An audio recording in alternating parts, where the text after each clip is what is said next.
November 22 నుంచి Bharat, Australia మధ్య 5 test మ్యాచ్ల సిరీస్ ప్రారంభం కానుంది.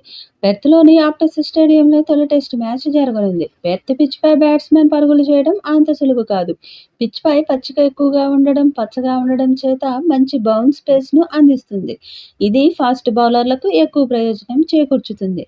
అటువంటి పరిస్థితిలో పెర్త్ టెస్టుకు ముందు ఈ మైదానంలో జరిగిన మొత్తం టెస్టు మ్యాచ్లు, వాటి ఫలితాలు చూస్తే పెర్త్ స్టేడియంలో 2018 నుంచి 2023 వరకు మొత్తం 4 టెస్టు మ్యాచ్లు జరిగాయి.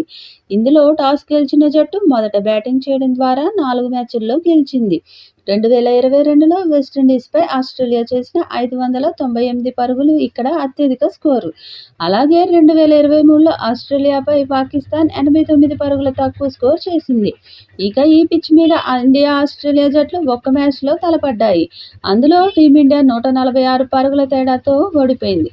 సాధారణంగా పెర్త్ పిచ్ బౌలర్లకు స్వర్గధామం.